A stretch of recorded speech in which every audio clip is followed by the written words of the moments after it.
Hello friends, now we are starting new topic, curve based fixed income risk measures. Question ये है कि हमें ये एक एडिशनल रिस्क मेजर कैलकुलेशन की क्यों जरूरत पड़ी. We have already done yield based risk measures.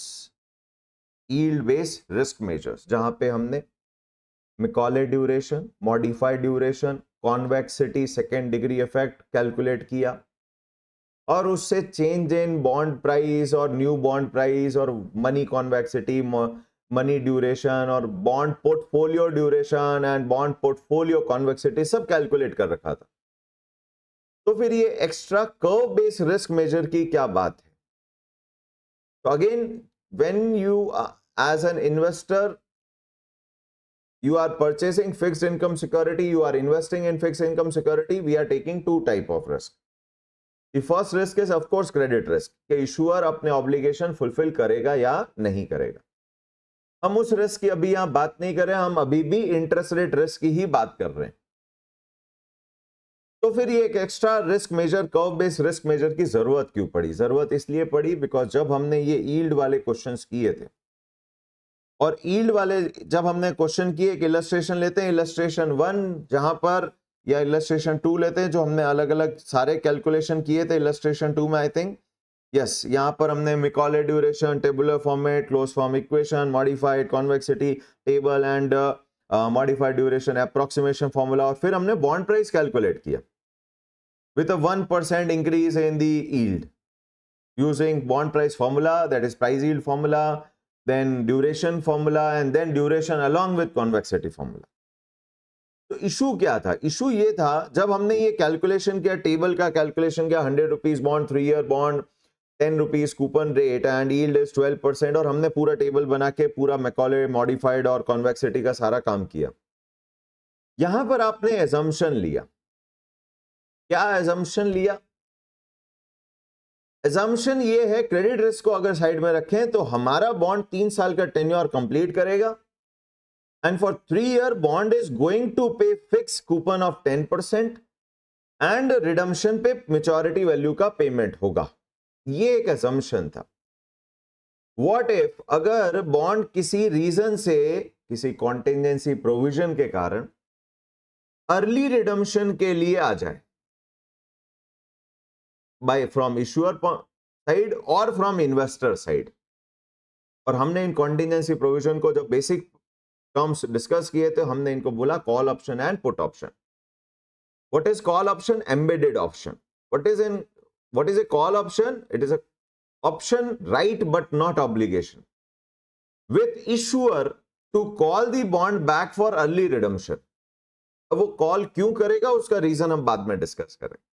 हमने वो भी देखा था कि यील्ड, कूपन रेट और मार्केट इंटरेस्ट रेट को कंपेयर करके जहां इशूअर को बेनिफिशियल लगेगा वो कॉल कर सकता है अगर कॉन्टिजेंसी प्रोविजन है बॉन्ड के डॉक्यूमेंट्स में, इंडेंचर में.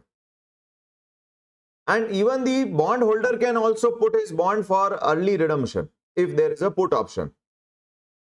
तो ऐसे केस में जहां कॉल और पुट ऑप्शन आ गया तो बॉन्ड तो अर्ली रिडीम हो गया. तो ये जो हमने सर्टेनिटी रखी थी कि क्रेडिट रिस्क को साइड कांस्टेंट रखते हुए कि इशूअर 3 साल तक हमें कूपन देगा और रिडम्पशन वैल्यू 3 ईयर के एंड पे देगा, ये तो पहले ही हो गया कंप्लीट बॉन्ड का टेन्योर. तो अगर सेकेंड ईयर के एंड पे इशूअर ने कॉल ऑप्शन एक्सरसाइज कर लिया तो थर्ड ईयर का कूपन मिलेगा ही नहीं और रिडम्पशन वैल्यू की जगह हमें कॉल प्राइस मिल जाएगी सेकेंड ईयर के एंड पे. तो ये जो टेबल का कैलकुलेशन था वो पूरा का पूरा गलत हो गया. बॉन्ड तो अर्ली रिडीम हो गया. बॉन्ड ने अपने, what is Macaulay duration? It's the weighted average time by which you get your bond investment back. तो बॉन्ड का इन्वेस्टमेंट तो अर्ली आ गया. तो हमारा जो इनिशियल स्टेज पे मैकॉले ड्यूरेशन का कैलकुलेशन था, ऐसे बॉन्ड्स जहां पर एम्बेडेड ऑप्शन अटैच्ड है, the bonds where there is an embedded option in the agreement, वहां पर हमारा ये tabular format yield based duration का कैलकुलेशन वर्क नहीं करेगा. This is the first reason. इसके लिए हमें कर्व बेस्ड रिस्क मेजर्स के लिए कैलकुलेशन करनी पड़ेगी.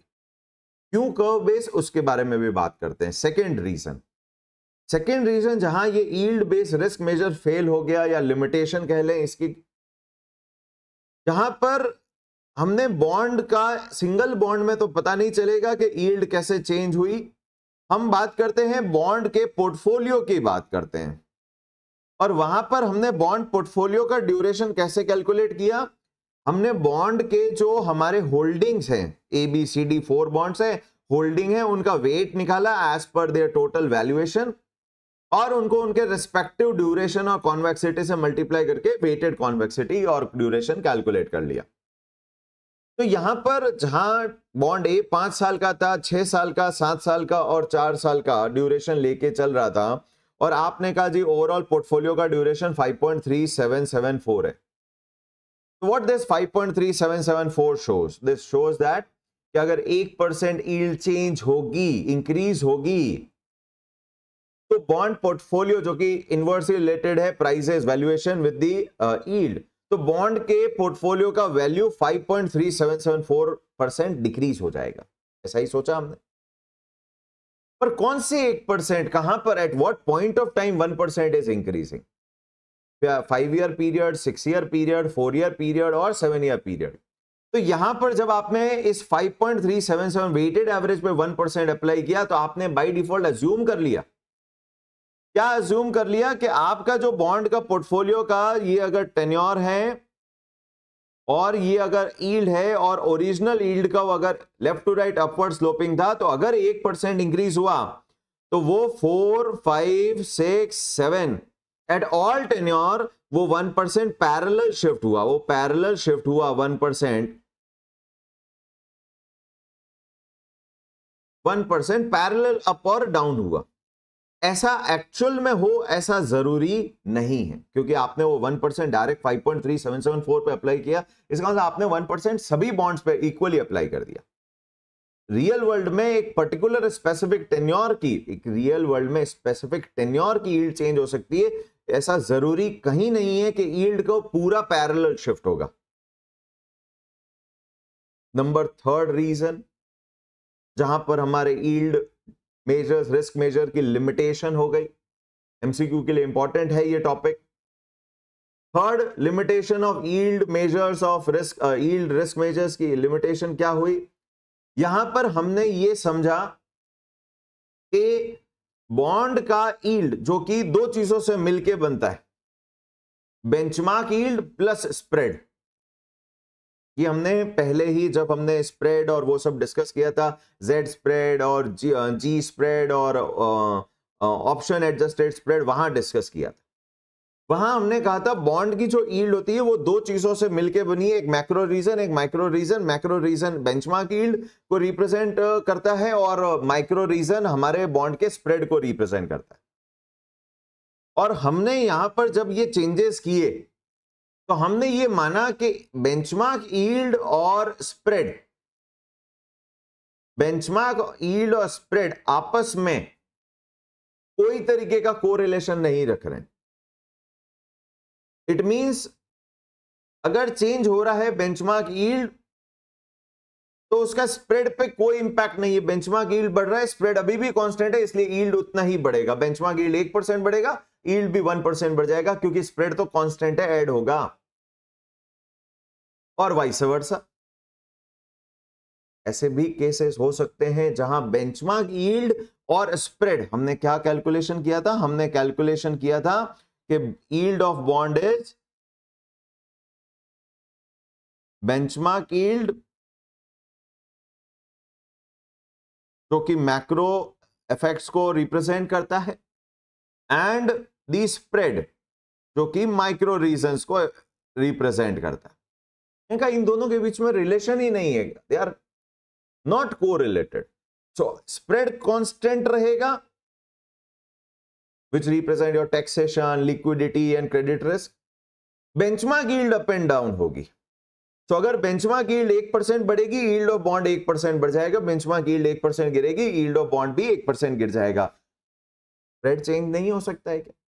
क्या स्प्रेड का कोई रिलेशनशिप नहीं है बेंचमार्क यील्ड के साथ में? अगर हुआ, दोनों एक साथ कोरिलेटेड हुए, तो ये 1% बढ़ेगा, ये 0.5% बढ़ेगा, टोटल 1.5% यील्ड इंक्रीज हो जाएगी। और अगर अपोजिट बिहेव कर रहे हैं तो बेंचमार्क यील्ड 1% बढ़ रहा है और स्प्रेड अगर 0.5% डिक्रीज हो रहा है, तो नेट नेट तो यील्ड आपका 0.5 ही इंक्रीज होगा। तो ये कुछ इश्यूज रह गए हमारे यील्ड बेस्ड ड्यूरेशन में। आज हम उन्हीं यील्ड बेस्ड ड्यूरेशन के लिमिटेशंस को और ज्यादा बेहतर तरीके से रिस्क मेजर कैसे कैलकुलेट हो सकते हैं जिससे कि ये लिमिटेशन हमारे आगे नहीं हो, वही हम कर रहे हैं।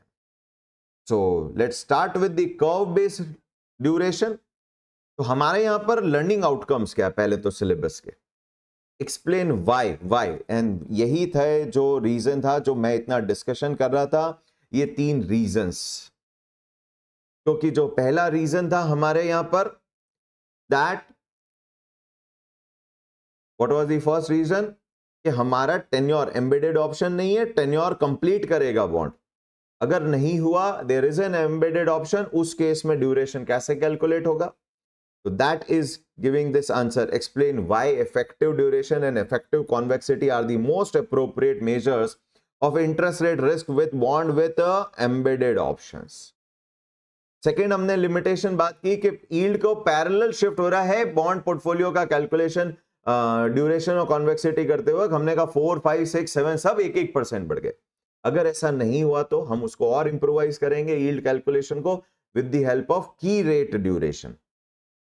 एंड थर्ड थिंग जो हमने कहा कि बेंचमार्क यील्ड और स्प्रेड के बीच में कोई कोरिलेशन नहीं, और अगर हुआ और इनफैक्ट अपोजिट हुआ तो उसको कैसे चेक करेंगे, उस लिमिटेशन को कैसे ओवरकम करेंगे? तो उसके लिए हम थर्ड टाइप ऑफ कैलकुलेशन करेंगे, that is empirical duration calculation. तो यहां पर अभी हम लिमिट रख रहे हैं, यहां पर हम पहले लिमिटेशन की को ही टारगेट कर रहे हैं।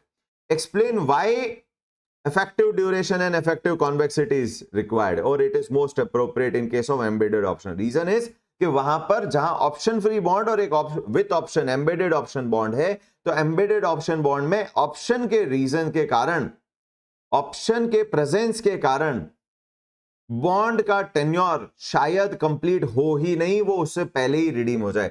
सो ड्यूरेशन, मिकॉले ड्यूरेशन और मॉडिफाइड ड्यूरेशन का जो टेबुलर फॉर्मेट का कैलकुलेशन था वो हमारे लिए करेक्ट नहीं है।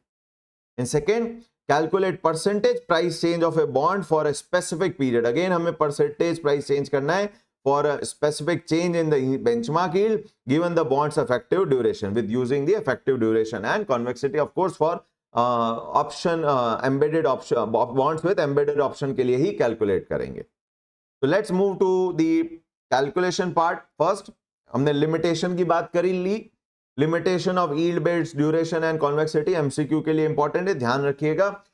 हमने लिमिटेशन, पहला limitation cash flow are certain, improve in case of bonds with embedded option, cash flows are not certain, so yield duration and convexity calculation will be improvised using effective duration and effective convexity. Second problem was parallel shift in yield curve may not happen, a specific एक tenure की yield ही change हो because of changes in demand and supply forces of money for that particular tenure। हो सकता है reason, बहुत सारे reason हो सकते हैं मार्केट में डिमांड सप्लाई फोर्सेस को for a particular tenure effect करने के लिए। 2 साल 3 साल के यील्ड को कोई इंपैक्ट नहीं हो रहा, 4 ईयर के लिए एक्स्ट्रा डिमांड है मनी की, सो 4 ईयर की यील्ड जंप कर जाएगी। Next, so it will be improvise with key rate duration. And last is, क्या स्प्रेड और बेंचमार्क यील्ड में कोई रिलेशन ही नहीं है? हमने जो अज्यूम कर लिया, स्प्रेड कांस्टेंट रखा, जो चेंज किया बेंचमार्क यील्ड में किया, अगर उनके बीच में कोई कोरिलेशन है, इनफैक्ट नेगेटिव कोरिलेशन है, तो क्या होगा? वो हम इंप्रूवाइज करेंगे एम्पिरिकल ड्यूरेशन से। तो अभी हम बात करते हैं इफेक्टिव ड्यूरेशन एंड कॉन्वेक्सिटी की। शुरुआत करते हैं। तो हम दोनों तरीके के बॉन्ड देखेंगे, इनफैक्ट हम एक और इंस्ट्रूमेंट की बात करेंगे, mortgage based securities. Mortgage backed securities अभी तक हमने डिटेल में नहीं किया है, बट थोड़ा सा जनरल आइडिया के साथ में काम करेंगे। सबसे पहले, for bonds with contingency provisions such as embedded option, call and put option, future cash flows are uncertain. Cash flow depend on, अब ये कैश फ्लो किस पे डिपेंड करेंगे? तो हमने कॉल ऑप्शन और पुट ऑप्शन दोनों के बारे में पहले डिस्कस किया है। कॉल ऑप्शन इशुअर के पास है, सो पहले हम इशुअर कॉल ऑप्शन की बात करते हैं। Cash flow depend on level of market interest rate relative to the coupon rate. हमें पता है कि अगर कूपन रेट ज्यादा है और मार्केट में यील्ड्स डिक्रीज हो गई है, तो इशूअर अपने एक्सपेंसेस को रिड्यूस करने के लिए रीफाइनेंस करेगा अपने एग्जिस्टिंग बॉन्ड को bye issuing a new bond eight a lower market interest rate. तो यहां पर हमारा एग्जिस्टिंग बॉन्ड कॉल बैक कर लिया जाएगा, वो अर्ली रिडीम के लिए आ जाएगा। ऑफ कोर्स जब इंटरेस्ट रेट ज्यादा होगी कूपन रेट से, तो इशूअर एक्सरसाइज करने वाला नहीं है, क्योंकि वो एक्सरसाइज करेगा उसको हायर यील्ड पे बॉन्ड इशू करना पड़ेगा। इससे तो बेटर है जो चल रहा है बॉन्ड उसी को कंटिन्यू करे, उसमें लोअर कॉस्ट तो आएगी उसको। सेकेंड केस, अगर पुट ऑप्शन है, अगर मार्केट में इंटरेस्ट रेट हायर है कूपन रेट से, investor will be more excited to exercise the put option, because उसको अर्ली रिडम्पशन लेके वो दूसरी जगह री इन्वेस्ट करेगा जहां पे उसको हायर यील्ड रिटर्न रिजल्ट्स मिल रहे हो। So yield-based duration does not reflect the sensitivity of bond price to a change in the yields to worst or best in case of put option, since they represent only one of the several possible outcome के bond अपना tenure पूरा करेगा। Bond जरूरी नहीं है 5 साल का bond है, सेकेंड ईयर पे कॉल हो जाए, थर्ड ईयर पे कॉल हो जाए, फोर्थ ईयर पे कॉल हो जाए, end of course fifth year पे तो रिडीम होगा। तो 4 आउट ऑफ 4 ऑप्शन हमने जो मैकॉले ड्यूरेशन, मॉडिफाइड ड्यूरेशन किया, वो सिर्फ एक आउटकम की ही बात कर रहा है, वो बाकी 3 आउटकम तो उसने इग्नोर कर लिए। Only of one of the several possible outcome based on the future interest rate. Thus, bond with embedded option do not have a well-defined yield to maturity. वहां पे हम yield to first call, yield to second call, yield to maturity, और उसमें भी हम yield to worst call check करते हैं। So, Macaulay duration and modified duration are not appropriate risk measures for such bonds. तो ऐसे बॉन्ड जहां embedded option है वहां yield based duration, yield based calculation, duration and convexity की appropriate नहीं। The appropriate risk measure of interest rate is sensitivity of bond price। तो अभी हमने देखा बॉन्ड के कैश फ्लोज किस पे डिपेंडेंट है, बॉन्ड के cash flows market interest rate पे डिपेंडेंट है, तो उसी की कॉन्वेक्सिटी, उसी का ड्यूरेशन और उसी को बेस बना के कॉन्वेक्सिटी कैलकुलेट करना चाहिए कि अगर मार्केट का बेंचमार्क रेट इंक्रीज या डिक्रीज होता है तो बॉन्ड के प्राइसेस पे क्या इफेक्ट आएगा। अगर हम बेस में rather than using the YTM yield of the bond हम बेंचमार्क yield को यूज कर लें, तो that will be more appropriate for bonds with embedded option, because bonds with embedded option के cash flows market interest rate से drive हो रहे हैं, बॉन्ड की yield से ड्राइव नहीं हो रहे हैं। तो यहां पर हमने The appropriate risk measure of interest rate risk, of course, credit risk की बात नहीं कर रहे, is sensitivity of bond price, that is change in PV upon PV with respect to change in benchmark yield curve. Benchmark yield curve, generally benchmark yield curve में government पार curve use होता है। पार curve हमने already समझा है, ये वो rates होती है गवर्नमेंट बॉन्ड्स की जहां पर बॉन्ड इशू करते वक्त फेस वैल्यू पे बॉन्ड इशू होगा। Coupon rate and yield will be similar, so and redemption value and issue price and par value will be similar. जो गवर्नमेंट का पार कर्व है उसको हमें बेस लेना चाहिए, उसमें चेंजेस के कारण हमारे बॉन्ड में प्राइसेस में क्या चेंजेस आएंगे, बिकॉज वो बॉन्ड के कैश फ्लो को इंक्रीज या डिक्रीज करेगा।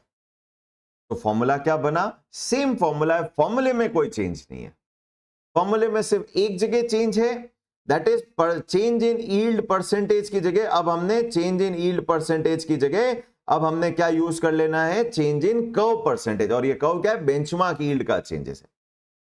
और एक और चीज का चेंजेस है, ये जो पीवी माइनस और पीवी प्लस हमने कैलकुलेट किया, अब ये हम प्राइस यील्ड फॉर्मूला से कैलकुलेट नहीं कर पाएंगे, बिकॉज ऑप्शन है, तो हमें अब ऑप्शन को भी कंसिडर करना पड़ेगा। तो यहां पर ऑप्शन वैल्यूएशन मॉडल्स को यूज करेंगे। ऑफ कोर्स वो हमारे कोर्स में नहीं है, हम उनकी बात नहीं करेंगे। एग्जामिनर हमें पीवी माइनस और पीवी प्लस कैलकुलेट करके देगा in case he wants us to use effective duration. तो हमारे पास फॉर्मूला अभी भी वही है जो हमने मॉडिफाइड ड्यूरेशन कैलकुलेशन के वक्त किया था। उस वक्त किया था PV minus PV plus upon 2 multiply by PV 0 multiplied by change in yield percentage per annum. यहां पर change in benchmark yield percentage per annum हो गया। It represents change in PV with respect to percentage change in PV with respect to change in yield percentage, curve percentage. क्या difference है दोनों के diagrams में? अगर बात करें दोनों के डायग्राम में, बस स्टार्ट करते हैं कॉल ऑप्शन की। तो कॉल ऑप्शन के केस में हमने ब्लू कलर का जो ग्राफ बनाया है वो एक ऑप्शन फ्री बॉन्ड का ग्राफ है। जैसे जैसे यील्ड इंक्रीज हो रही है, और यहां ध्यान दीजिएगा एक्स एक्सिस पे हमने बेंचमार्क यील्ड को रखा है, एक्स एक्सिस पे हमने बेंचमार्क यील्ड को रखा है, वाईटीएम को नहीं रखा। तो जैसे ऑप्शन फ्री बॉन्ड के लिए बेंचमार्क यील्ड बढ़ेगा तो वाईटीएम भी बढ़ेगा, मान के चलते हैं ये स्प्रेड कांस्टेंट है। तो जैसे जैसे बेंचमार्क यील्ड इंक्रीज हुआ, बॉन्ड ऑप्शन फ्री बॉन्ड का प्राइस गिरा, और जैसे जैसे बेंचमार्क यील्ड डिक्रीज हुआ, बॉन्ड के प्राइसेस ब्लू कलर की जो कर्व है हमारा कॉन्वेक्स का, वो ऊपर चला गया। कॉन्वेक्स और कॉन्केव क्या? कॉन्वेक्स का वो कर्व होगा जहां पे अगर आप दो डॉट्स को ज्वाइन करते हैं तो कर्व उसके बिलो द लाइन होगा। और कॉन्केव कर्व क्या होता है? जहां पर अगर आप दो लाइन डॉट्स को ज्वाइन करते हैं ऑन द कर्व तो curve will be above the line होगा। ये कॉन्वेक्स और कॉन्केव कर्व की डेफिनेशन, सिंपल डेफिनेशन की बात कर रहा हूं, बहुत ज्यादा डीप में नहीं जाते। तो ये जो ब्लू कर्व जो हम दिख रहा है ऑप्शन फ्री बॉन्ड का प्राइस यील्ड कर्व, ये हमेशा एक कॉन्वेक्स कर्व क्रिएट कर रहा है, और यहां पर with the increase in yield your prices are going down, and with the decrease in yield your prices are going up, increasing at a increasing rate. In case of call option, bond with a call option, what will happen?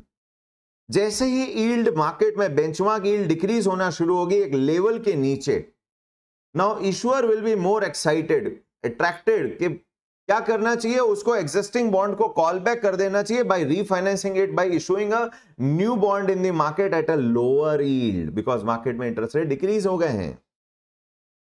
तो जब issuer के पास ये option है और issuer हमें पता है कि अपना ऑप्शन अपने बेनिफिट के लिए ऑप्शन एक्सरसाइज करेगा, तो बॉन्ड जैसे ही प्राइसेस इंक्रीज होने वाली है because of decrease in yield, वो इंक्रीज ही नहीं हो पाएगी। Nobody is going to buy that bond at higher price, because सबको पता है कि बॉन्ड कल इशूअर ने अगर नेक्स्ट डे अगर इशूअर ने कॉल ऑप्शन एक्सरसाइज कर दिया तो कॉल प्राइस से ऊपर, which generally assumed as par value, उससे ज्यादा मिलेगा नहीं। तो सेलर के लिए वो एक कैप प्राइस बन जाएगी। This price will become the cap price, that call price will become the cap price, उसके ऊपर प्राइस जाएगा ही नहीं। तो यहां पर कर्व में थोड़ा सा ट्विस्ट आ गया। क्या ट्विस्ट आ गया?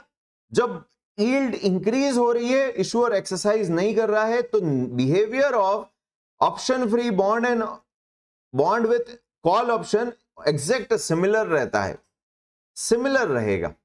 पर जैसे ही यील्ड डिक्रीज होना शुरू होगी, दोनों के बिहेवियर में चेंजेस आएगा। ऑप्शन फ्री बॉन्ड तो इंक्रीज हो जाएगा प्राइसेस में, but bond with a call option prices cap price पे आके फिक्स हो जाएगी। In fact there will be inflection point, एक पॉइंट आएगा जहां से बॉन्ड का जो कर्व का नेचर है वो चेंज होना शुरू होगा। क्या बोलते हैं देखें, the price of non-callable bond is always greater than the comparable callable bond. Of course, callable bond के लिए इन्वेस्टर हमेशा कम देगा, और non-callable bond के लिए, ऑप्शन फ्री बॉन्ड के लिए इन्वेस्टर ज्यादा पैसे देने को तैयार है, because bond with call option investor के लिए एक रिस्क एक्स्ट्रा क्रिएट हो रही है। क्रेडिट रिस्क है, इंटरेस्ट रेट रिस्क है, कॉल रिस्क और है। What is this call risk? तो हमारा फॉर्मूला क्या बन गया? Value of callable bond is equals to value of non callable bond minus, उसने कुछ वैल्यू रिड्यूस कर दी इसमें से। क्यों? ऑप्शन राइट मेरे पास नहीं, इन्वेस्टर इशूअर के पास है, तो जितना उसको बेनिफिट है मेरे लिए उतना नुकसान है, मैं प्राइस कम दूंगा। वैल्यू ऑफ कॉल ऑप्शन, या otherwise we can say value of non callable bond is equal to value of callable bond plus value of call option. MCQ के लिए क्वेश्चन बनता है, since call option are held by issuer to call the bond back for early redemption. When market price is greater than coupon rate, market price greater than coupon rate, कुछ भी कोई bond exercise call option exercise नहीं करेगा, तो दोनों का behaviour same रहेगा। Callable bond and non callable bond is call option is not exercised, but when market rate goes down below the coupon rate, it is most likely that issuer exercise करेगा। The uncertainty, this change, this risk, पैसा जल्दी आ जाएगा उसका, करेंगे क्या? री invest करने के लिए सेम यील्ड मिलेगी नहीं, बिकॉज मार्केट में यील्ड डिक्रीज हो चुकी है, is called as call risk. Due to call risk, investor expect higher yield, और higher yield expect कर रहा है, इसीलिए बॉन्ड के प्राइसेस वो लोअर पे करता है कॉलेबल बॉन्ड की compare to non callable bond. That is thus a callable bond price will be always lower than even higher case में भी लोअर रहेगी, स्लाइटली लोअर होगी, पर जैसे जैसे यील्ड गिरेगी बॉन्ड की प्राइसेस और ज्यादा गिरना शुरू हो जाएगी नॉन कॉलेबल के कंपैरिजन में, in comparison to non callable bond. इसका मतलब कॉलेबल बॉन्ड का जो पर्पल कलर का हमारा कर्व है जो हायर यील्ड पे तो कॉन्वेक्स है, बट जैसे ही लोअर यील्ड की तरफ मूव कर रहे हैं, टुवर्ड्स ओरिजिन मूव कर रहे हैं यील्ड में, तो वो बॉन्ड क्या कर रहा है, अपनी शेप चेंज कर रहा है। तो when benchmark yield is higher, increase हो रही है, effective duration of both callable bond and non callable bond है are similar, they will behave similar. हाँ, थोड़ा सा प्राइस लोअर होगा, कॉलेबल बॉन्ड के ग्राफ थोड़ा सा नॉन कॉलेबल के नीचे होगा because of that value of call option. एक रिस्क तो है भाई, हायर यील्ड पे भी एक्सरसाइज कर ले, मना तो नहीं कर सकते, he is having a option, may be उसके बाद एक्स्ट्रा सरप्लस लिक्विडिटी आ गई, उसने ऑप्शन एक्सरसाइज कर लिया, हमारे लिए तो रिस्क क्रिएट हो गए, उस पैसे का री इन्वेस्ट करेंगे कैसे? तो इसीलिए थोड़ा सा प्राइस हायर यील्ड में, स्टिल कॉलेबल का प्राइस लोअर है। When benchmark yield is low, effective duration of callable bond is lower than duration तो वेटेड एवरेज टाइम था, तो ऑफ कोर्स अर्ली रिडीम हो रहा है, तो पैसा जल्दी आ रहा है, तो वेटेड एवरेज टाइम भी क्या हो गया आपका, रिड्यूस हो गया। What is duration? Duration is the weighted average time by which you will receive your amount back in present value term from the bond investment. तो जब पैसा ही जल्दी आ रहा है तो वेटेड एवरेज टाइम भी क्या हो गया आपका, रिड्यूस हो गया। is lower than that of the non-callable bond, it is because bond is most likely to be called and resulting in the shorter expected life or reduced weighted average time of receipt of cash flow, जो Macaulay duration की definition थी। Of course, the second order effect of the parallel shift in bond benchmark yield curve is measured। अब इस case में अभी भी हम parallel shift ही कर रहे हैं, और जहां पैरेलल शिफ्ट नहीं होगा इसके लेवल एक लेवल और इंप्रूवाइज करेंगे इन द फॉर्म ऑफ की रेट ड्यूरेशन नेक्स्ट पार्ट में।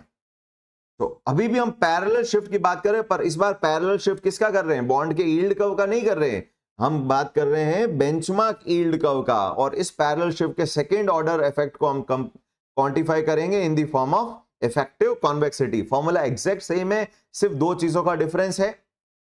जहां हमने नॉर्मल कॉन्वेक्सिटी की बात की थी, वहां पर हमने पीवी माइनस और पीवी प्लस कैसे कैलकुलेट किए थे, हमने बॉन्ड प्राइस यील्ड फॉर्मूला को यूज करके किए थे। यहां पर हम पीवी प्लस और माइनस हम अलग तरीके से कैलकुलेट करेंगे, इनफैक्ट वो हमारे कोर्स में ही नहीं है। हम यहां पर कैसे करते हैं, for both effective duration and effective convexity PV minus and PV plus are calculated using option pricing model. जैसे एक Black and Scholes model derivative में है, वैसे ही ऑप्शन प्राइसिंग मॉडल को यूज करके हम पीवी माइनस और पीवी प्लस को यूज करेंगे, हमारे कोर्स में नहीं है। तो मोस्ट प्रोबेबली क्वेश्चन हमें PV minus and PV plus option valuation model को यूज कर, ऑप्शन प्राइसिंग मॉडल्स को यूज करके हमें कैलकुलेट करके देगा। तो सेकेंड ऑर्डर इफेक्ट में एक तो पीवी माइनस और पीवी प्लस जो हम यूज कर रहे हैं वो ऑप्शन प्राइसिंग मॉडल के, प्राइस यील्ड मॉडल के नहीं है, जो कि प्राइस यील्ड मॉडल से हल्की सी वैल्यू लोअर करेंगे, क्योंकि कॉलेबल बॉन्ड के ऑप्शन, कॉलेबल बॉन्ड का जो कर्व था वो ऑप्शन फ्री बॉन्ड के नीचे था, तो स्लाइटली लोअर रहेगा पीवी माइनस और पीवी प्लस। एंड जो नीचे हमने change in yield percentage per annum use किया था, उसकी जगह अब हम change in curve percentage per annum कर रहे हैं। आई होप सबको समझ में आया कि हमने यहां पर yield duration, yield based duration और कॉन्वेक्सिटी क्यों नहीं कर रहे, क्योंकि यील्ड टू मैच्योरिटी अब यहां पर एक फिक्स है ही नहीं, ये वन ऑफ द केस हो सकता है इन मेनी केसेस, इसलिए हम यहां बेंचमार्क यील्ड के कर्व को यूज कर रहे हैं, उसके मूवमेंट को यूज कर रहे हैं। और पीवी माइनस और पीवी प्लस भी नॉर्मल प्राइस यील्ड फॉर्मूला से नहीं कर रहे, ऑप्शन प्राइसिंग फॉर्मूला से कर रहे हैं, जो हम नहीं करेंगे, अभी कोर्स में नहीं है। Non-callable bond, as benchmark yield decreases, curve steepen with shows positive convexity. And as benchmark, in case of callable bond, important, as benchmark yield decreases, curve reaches a inflection point, एक point जहां पर वो जो curve का nature है convex, कि line will be above the curve, दो points को अगर आप join करेंगे तो curve नीचे रहेगा, line ऊपर रहेगी, वो point यहां पर आके change हो जाएगा और curve अपना nature change करना शुरू करेगा, after which the effective convexity will become negative. Convexity अब negative हो जाएगी। तो again, for both effective duration and convexity, PV minus and PV plus are calculated using option pricing model, which will be given by, of course, the question. हमारे course में नहीं है option pricing model, but option pricing model में क्या होता है, option pricing model में कुछ वेरिएबल्स को कांस्टेंट रखते हैं और उसके बाद में वैल्यूएशन किया जाता है। क्या क्या चीजें वेरिएबल कांस्टेंट होंगे, कॉल प्रोटेक्शन पीरियड पूरा यूज होगा, call prices and call dates fixed है, कांस्टेंट क्रेडिट स्प्रेड है, स्प्रेड अभी भी चेंज नहीं हो रहा है, वो बेंचमार्क यील्ड से कोई तरीके का रिलेशन नहीं है, and future interest rate volatility which will be measured in terms of standard deviation वो सब कांस्टेंट है। उसके बाद पीवी माइनस पीवी प्लस कुछ मॉडल को यूज करके कैलकुलेट होगा, और वो हम इफेक्टिव ड्यूरेशन और इफेक्टिव कॉन्वेक्सिटी के फॉर्मूले में यूज करेंगे।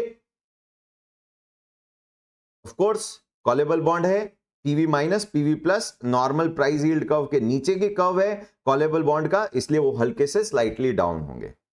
Both the interest rate risk measure for parallel shift in the yield curve, both the interest rate risk measure measures the parallel shift. अभी भी नॉन पैरेलल की बात नहीं कर रहे, अभी भी हमने बेंचमार्क यील्ड और स्प्रेड को अभी भी अनकोरिलेटेड रखा है, वो आगे इंप्रूवाइज होंगे। एक इलस्ट्रेशन करें उससे पहले पुट ऑप्शन की भी बात कर लेते हैं। पुट ऑप्शन के केस में क्या होगा, अभी ऑप्शन किसके पास है, ऑप्शन है इन्वेस्टर के पास में, to put the bond for early redemption. Again जैसे ही आप अर्ली रिडम्पशन की बात करते हैं, again that weighted average duration Macaulay duration will reduce. वो जो यील्ड बेस्ड ड्यूरेशन की बात की थी या यील्ड बेस्ड कॉन्वेक्सिटी की बात की थी, वो तो one of the many cases हो जाएगा। तो इस बॉन्ड का कर्व अगर बात करें तो कैसा होगा, पुटेबल बॉन्ड का कर्व हमेशा नॉन पुटेबल बॉन्ड के कर्व से ऊपर रहेगा कॉन्वेक्स, नेगेटिव कॉन्वेक्सिटी नहीं होगी, लेकिन above the non option free bond रहेगा। ऐसा क्यों, और ये एक्सरसाइज कब होगा पुट ऑप्शन, ऑफ कोर्स जब यील्ड डिक्रीज हो रही है। कोई इन्वेस्टर एक्सरसाइज नहीं करेगा, because if he exercises the bond put option, उसके पास पैसा आ जाएगा, उस पैसे को इन्वेस्ट कहां करेगा, लोअर यील्ड। इससे तो बेटर है जो पहला कूपन मिल रहा है एग्जिस्टिंग बॉन्ड पे उसको कंटिन्यू करो। तो जब यील्ड डिक्रीज होगी, कॉल ऑप्शन से रिवर्स चल रहा है, यील्ड डिक्रीज हो रही है, तो bond with put option and bond without put option दोनों का नेचर ऑलमोस्ट सिमिलर होगा। बट सिंस यहां पुट ऑप्शन एक राइट क्रिएट कर रहा है इन्वेस्टर के लिए, ही इज रेडी टू पे मोर वैल्यू। सो यहां पर अगर प्राइस की बात करूं, value of a puttable bond will be equals to value of non puttable bond plus हम कुछ एक्स्ट्रा वैल्यू देने को तैयार है, because we are getting one option value of put option, और जितनी ज्यादा वैल्यू हम ज्यादा देने को तैयार है उतनी ही हमारी यील्ड कम हम एक्सपेक्ट कर रहे हैं इस बॉन्ड से। बट जब यील्ड गिर रही है कोई पुट ऑप्शन एक्सरसाइज नहीं करेंगे। थोड़ा सा डिफरेंस हमेशा रहेगा, पर्पल कलर का ग्राफ पुट ऑप्शन वाले बॉन्ड का ग्राफ हायर ही रहेगा, ब्लू कलर वाले graph non put option bond के ग्राफ से, क्योंकि एक्स्ट्रा प्राइस क्यों दे रहे हैं, ऑप्शन के लिए। बट ऑप्शन एक्सरसाइज नहीं कर रहे जब डिक्रीज हो रही है, बिकॉज फायदा नहीं है। बट एक लेवल के बियॉन्ड अगर यील्ड मार्केट में इंक्रीज हो रही है, हमारे कूपन रेट से ज्यादा हो रही है मार्केट में, it's better to put the bond for early redemption, get the money and reinvest at a higher rate. तो ऐसे केस में एक तो अर्ली रिडम्पशन अमाउंट मिल जाएगा जिससे ड्यूरेशन डिक्रीज होगा, और सेकंड पुट ऑप्शन के प्राइसेस यील्ड से हमेशा इनवर्स रिलेटेड है। तो ऐसे केस में पुट ऑप्शन वाले बॉन्ड की प्राइस गिरेगी ही नहीं, बिकॉज जैसे ही प्राइस गिरनी शुरू होगी it means yield is, price कब गिरेगी, जब मार्केट की यील्ड कूपन रेट से हायर है। तो जब मार्केट की यील्ड कूपन रेट से हायर है तो मैं इस बॉन्ड को होल्ड ही क्यों करूं, मैं रिडीम कर दूंगा, मैं प्राइस गिरने ही नहीं दूंगा, मैं पार वैल्यू इश्यूअर से ले लूंगा। इस केस में इसका मतलब पुट ऑप्शन के साथ में क्या आ जाता है, एक फ्लोर प्राइस एसोसिएट हो जाती है। कॉल में कैप था, यहां पर फ्लोर प्राइस आ गई, इसके नीचे प्राइस जाएगी नहीं, प्राइस जाने से पहले इन्वेस्टर पुट ऑप्शन एक्सरसाइज करके पैसा ले लेगा। इसलिए जैसे जैसे यील्ड इंक्रीज होगी पुट ऑप्शन का ग्राफ और ज्यादा कॉन्वेक्स होगा, बिकॉज प्राइस कम गिरेगी। तो put option allows investor to sell the bond for early redemption before its maturity at par value, so it becomes the floor price. The price of put option will always be higher because you are getting an option, right, but not obligation. Then the non-put option, non-puttable bond. Price difference is because of that put option. The embedded put option, again, what it is going to do? Reduce the effective duration. Effective duration, modified duration, Macaulay duration और modified duration से कम आएगा because bond का पैसा जल्दी आ रहा है. Especially when interest rates are rising, especially when. और parallel shift, अभी भी पैरेलल शिफ्ट की बात कर रहे हैं, अभी भी non parallel shift specific maturity पे चेंज हो रही यील्ड की बात नहीं कर रहे। अभी भी हम बेंचमार्क यील्ड और स्प्रेड को अनकोरिलेटेड रख रहे हैं, उसके बीच में कोई रिलेशन नहीं है। If interest rate is decreasing less than coupon rate, both option will behave similar, कोई एक्सरसाइज ही नहीं करेगा. But when interest rate goes above coupon rate, market interest rate, investor will go for redemption, put option. So the price depreciation limit, and this limits floor, this limits the price depreciation. एक level के नीचे price decrease ही नहीं होगी, because investor को पैसा issuer से मिल जाएगा. तो it is always going to have a positive convexity, जबकि वहां पर कॉल ऑप्शन में नेगेटिव कॉन्वेक्सिटी आ रहा था. नेक्स्ट मॉर्गेज बाय सिक्योरिटी पे आते हैं, but let's go for the calculation part first. एक इलस्ट्रेशन बनाया हमने. Calculate effective duration and effective convexity. PV 0 दे रखा है. Benchmark yield shift by 25 basis point up और डाउन. सो हमें पीवी प्लस और पीवी माइनस दोनों दे रखा है. और ये कैसे कैलकुलेट होके आए हैं? ये दोनों कैलकुलेट होके आए हैं ऑप्शन प्राइसिंग मॉडल्स के थ्रू कैलकुलेट होके आए हैं. आपके नॉर्मल बॉन्ड प्राइस यील्ड फॉर्मूले से कैलकुलेट नहीं हुए. तो effective duration is equals to क्या फॉर्मूला था हमारा? PV minus minus PV plus whole upon 2 multiplied by PV0 multiplied by change in curve percentage per annum. This is the formula, I think. Let's see. PV minus minus PV plus multiplied by upon 2 into PV0 multiplied by change in yield percentage per annum. Let's put the values. So PV minus पे value हो गई हमारी 103.891 minus 100.004 whole upon 2 multiplied by PV0 is 102.208 multiplied by 25 basis point. 25 basis point is 0.25%. 0.25%. Let's calculate the values. So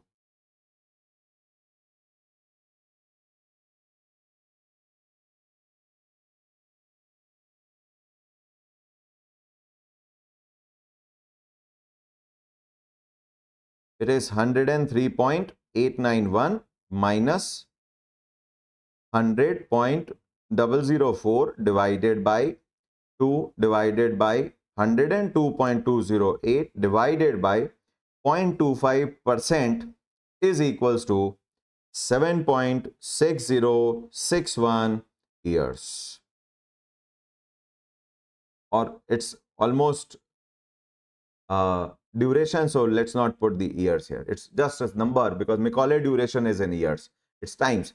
Change in PV with respect to change in yield curve. How many times your price will change with respect to change in curve? 7.6061 times.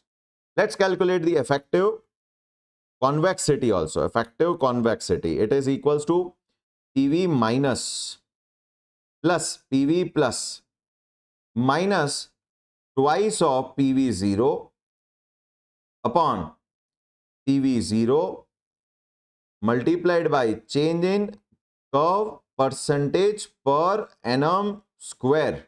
Let's see if formula is same. PV minus plus PV plus minus twice of PV0 upon PV0 change in yield curve square. This is in per annum terms. So it is equals to 103.891 plus 100.004 minus 2 multiplied by 102.208 whole upon 102.208 multiplied by 0.25% square. So let's calculate the values. 103.891 plus 100.004 minus 102.208 minus 102.208. Okay, this is giving a negative convexity. It means divided by 102.208 whole divided by 0.25 percentage divided by 0.25 percentage is equals to negative 815.5917. So in this way, we have calculated new risk measure for fixed income security, keeping benchmark yield curve as base rather than YTM of the bond. And why we have used it? Because bond is having an embedded option, either call option or put option. In this case, since it is giving a negative convexity, this negative shows that it is a bond with a call option. Bond with a call option. So let's move to the last part. In the last part, we have one more question. If the benchmark yield curve shift by 50 basis point, what will be the percentage change in full price? Percentage change in full price, there is no change in the formula. Its percentage change in PV is equals to negative effective duration multiplied by change in curve percentage per annum plus half of convexity, effective convexity, in this case effective convexity into change in curve percentage per annum square. Let's put the values. It is negative effective duration negative 7.6061 multiplied by how much the curve is moving? Shift up by 50 basis point, positive, up by 0.50%, whole mine plus half of, again negative convexity 815.5917 multiplied by 0.50% square. So let's calculate this number. 815.5917 negative multiplied by, divided by 2 multiplied by 0.5% multiplied by 0.5%. So this is store 1. Then 7.6061, I think 7.6061, correct, multiplied by 0.5% is equals to, and this is in percentage, plus